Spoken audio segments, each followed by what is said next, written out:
From the headquarters of Telesur English in Quito, Ecuador, I am Estefanía Bravo. This is From the South.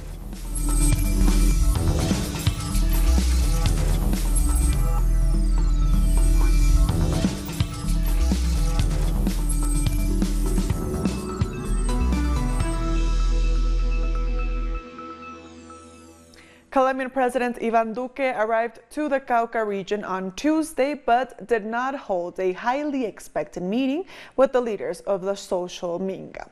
The national indigenous organization ONIC has said that the president was just a few hundred meters from where the Minga was assembled, but did not try to approach them.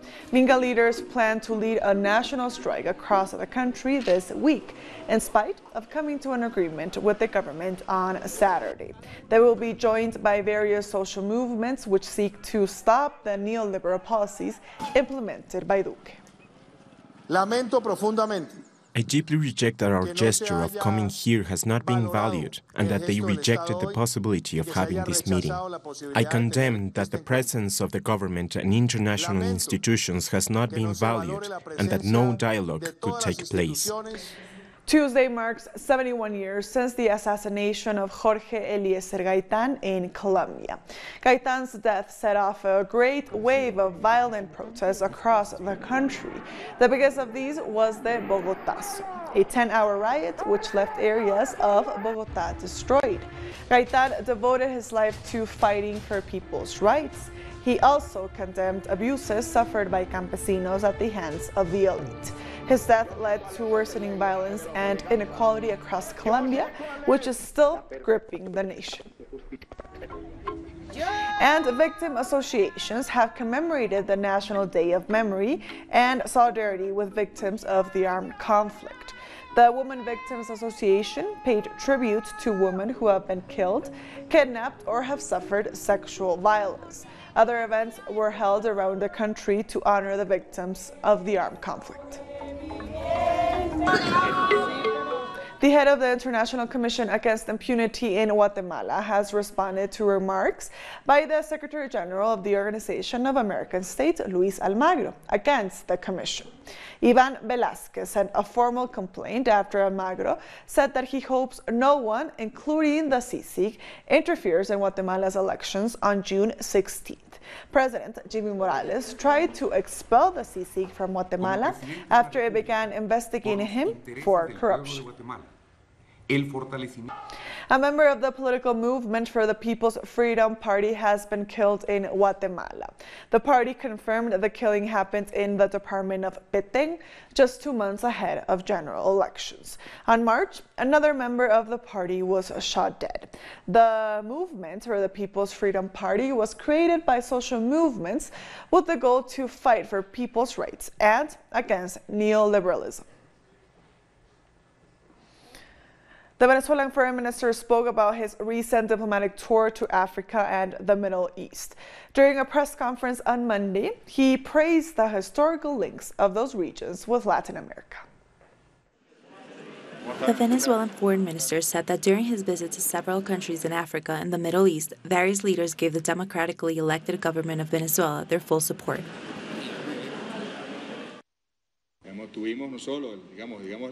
During our meetings, we talked about politics in order to bring ourselves up to date with the situation in each country. But we also talked about ways of cooperating, as was the case in South Africa, in areas like agriculture, mining, housing, and telecommunications. In Turkey, we also spoke about all matters of cooperation, and with Syria, we discussed the Syrian-Venezuelan Business Council, as well as medicine exports. The foreign minister called his trip a success, in particular regarding the support gained by the countries he visited. He highlighted the 11 agreements made with Russia in matters like oil, finance, agriculture, and trade. 89 Russian companies and 36 Venezuelan companies participated in the negotiations. Some Russian companies will import Venezuelan agricultural products, while others will start working in the Orinoco oil belt. Any company that pulls out of the belt will be replaced. We will produce and export oil together.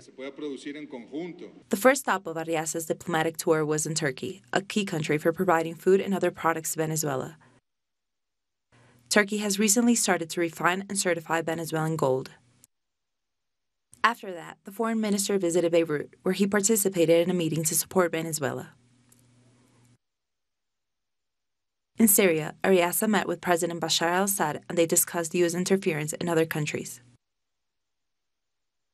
In South Africa, both countries agreed to cooperate to improve the Guri Dam, where by using South African technology, draining and upkeeping can be improved. To defend itself from international attacks, Venezuela is expanding diplomatic ties with other countries and has highlighted that the international community goes beyond just the U.S.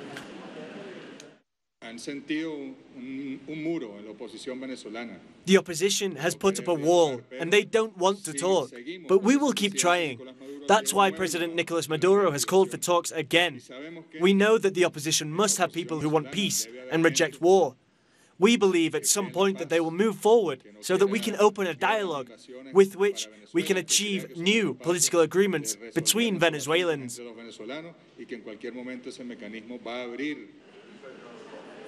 Speaking about military issues, Ariasa said Venezuela remains strong with its decision of economic, military, and political cooperation with both Russia and Iran. Bolivian President Evo Morales has met with his Turkish counterpart Recep Tayyip Erdogan in Ankara as part of his official visit to Turkey. This is the first time a Bolivian president has visited the country.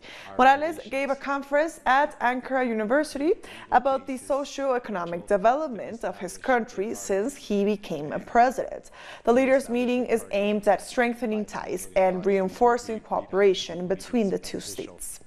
And also our trading volume. Our correspondent in Bolivia, Freddy Morales, has more. A delegation from Turkey will arrive in Bolivia at the end of 2019 to further discuss investment in the country. This is one of the results of the meeting between President Evo Morales and his Turkish counterpart, Recep Tayyip Erdogan, which took place Tuesday in Ankara. Both leaders seek to strengthen ties and cooperation between the countries. Erdogan said Turkey will cooperate in agriculture and health, while Morales stressed the increasing relevance of Bolivia in the production of basic goods, pointing to Turkey as a possible business partner. The leaders also agreed that Turkey will provide weapons to Bolivia to fight against drug trafficking. The Turkish president made a point to reject foreign intervention in Venezuela and demanded that the international community respect the decision of Venezuelans who chose their president, Nicolas Maduro, through elections last year. Erdogan also said the Venezuelan government is willing to hold talks with the opposition to resolve the situation in the country. Both leaders rejected the decision of the international community and the U.S. to try and appoint someone else as a president of Venezuela. The Bolivian president said that these acts are a return to the era of colonialism, when European kings named viceroys and governors in their colonies. We thank Freddy Morales for that report. The UN-backed government of National Court in Libya has thwarted an attempt by Khalifa Haftar's forces to enter Tripoli. GNA forces are seen firing rockets and live ammunition against the LNA troops.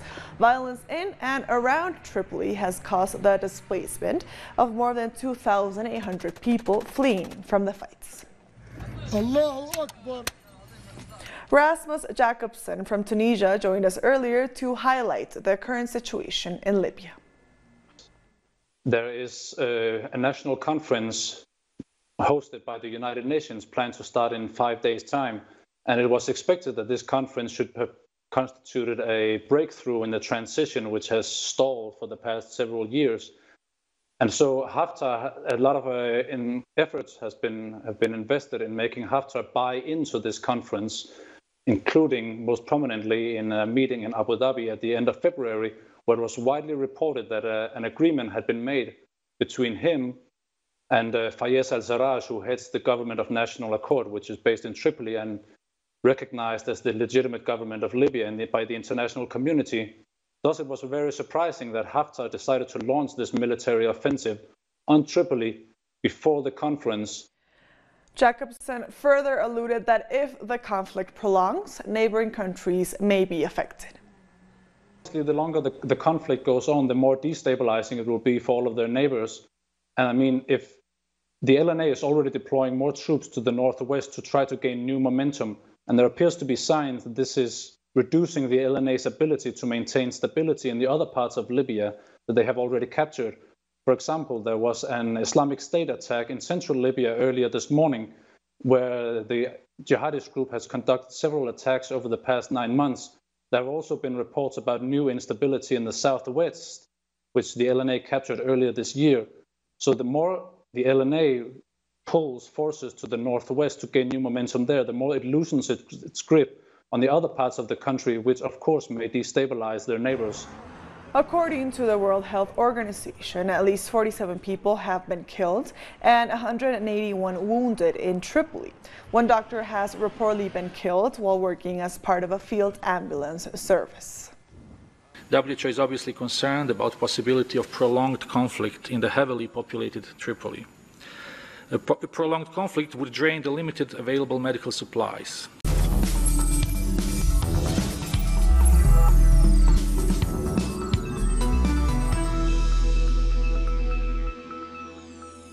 Welcome back. Journalists and members of the National Assembly in Ecuador are condemning threats and cyber attacks against them on social media.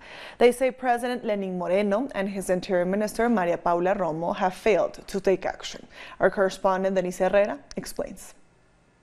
Assemblyman Ronnie Aliaga has presented documents that allegedly implicated the president and his family in crimes of corruption, perjury, and money laundering. Since then, the Assemblyman has received numerous death threats on social media. It is a concern. What kind of country are we living in? The lives of politicians, journalists, and assembly members are betrayed, and the government is not doing anything about it. That's why I blame President Lenín Moreno and his national security ministers, specifically Minister Maria Paula Romo. Popular broadcaster Fabricio Vela, who works at Radio Majestad in Quito, has also been the target of cyber attacks and harassment. It began after he interviewed former President Rafael Correa. When you share opinions, you become the target of attacks. It's happened to me before, but never to this extent. It's the first time that I've experienced this type of systematic attack. These imposters even create fake social media accounts pretending to be me. They've created a false, negative impression of who I am as a person and about my career. Although reports have been made about these threats, the government has said nothing. Mr. Lenín Moreno, you who were once my teacher, please find it in your heart to see that we are not doing anything wrong. The people on the radio, they are only communicating, just doing their jobs. The scandal was first reported by the Ecuadorian digital outlet La Fuente in an article titled "The Offshore Labyrinth of the Presidential Cycle." One of its journalists, Fernando Villavicencio, spoke out against online threats and attacks against him and his colleague. He also pointed the finger of blame at Moreno government for failing to act in the matter. Denise Herrera, Telesur, Ecuador. UN Human Rights High Commissioner Michelle Bachelet has signed an agreement with the President of Mexico. Through the accord, the Commission will provide advice to Mexico's National Guard, a newly instated security unit on human rights matters. Bachelet said the UN needs to be present to combat forced disappearances and violence against women. On Monday, Bachelet and the government signed a similar agreement to give human rights advice to those investigating the disappearance of 43 students who went missing in Iguala City. The agreement that we signed today demonstrates the shared interest in placing human rights issues as a top priority for all national security forces. Flash floods have killed at least 3 people in Rio de Janeiro, Brazil. According to police, the victims drowned in the water current. Rains started on Monday evening and did not let up for most of Tuesday, damaging buildings, streets, and cars in the city. Social movements in Brazil are condemning the dismantling of government policies, the loss of national sovereignty, and what they call the political kidnapping of former President Luiz Inácio Lula da Silva. Brazil's landless workers movement is confronting 3 major challenges. freeing former President Luiz Inácio Lula da Silva, rallying people in order to defend their rights, and the fight against controversial pension reform. Lula is at the center of the class struggle. The capitalist class is against us because Lula is the main spokesperson of workers, the only one who unites the huge masses in Brazil. The bourgeoisie kidnapped him and won't release him, nor allow him to speak to the people, because he would be able to unite us in defense of our oil reserves, in defense of natural resources, in favor of Petrobras, and against the powers that want to take rights away from the working class. During a meeting, the leaders of the MST analyzed the political climate of the country, the setbacks imposed by the current government, as well as the need for popular agrarian reform, a dignified public pension, and democratic freedoms.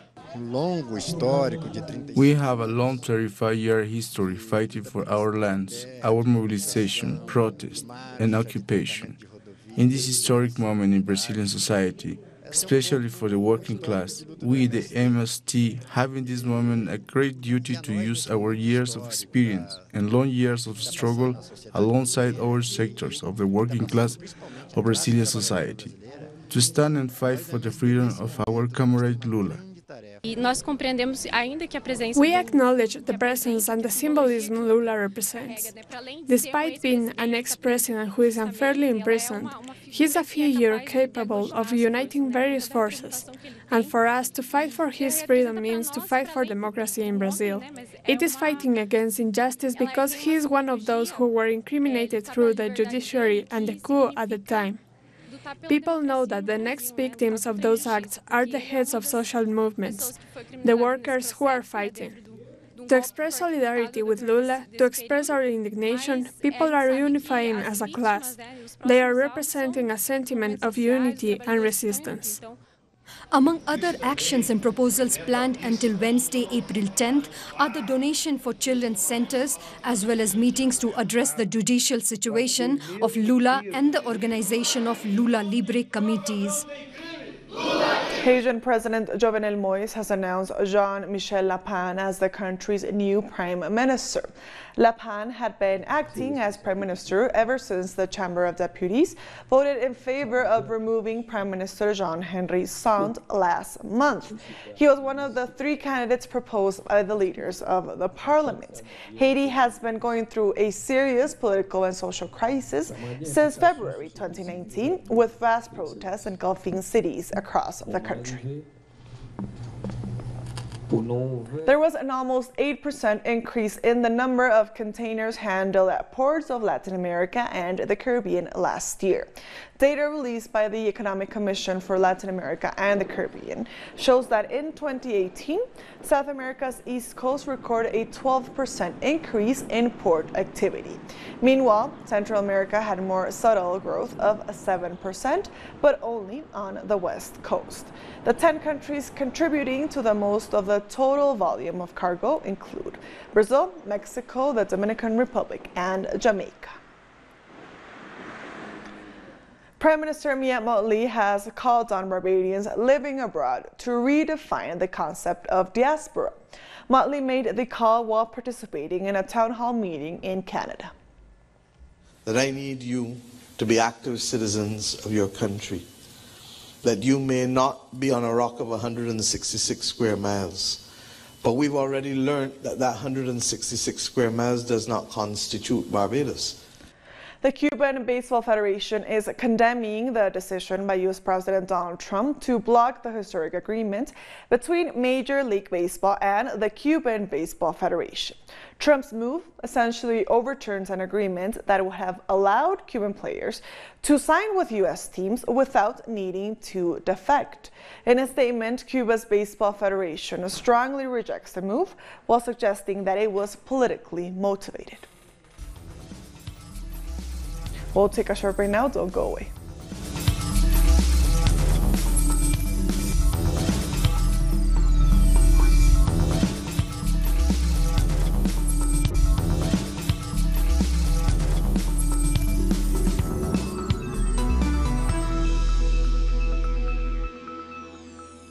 Welcome back. Thousands of protesters marched through the streets of Algeria to reject the newly appointed interim president.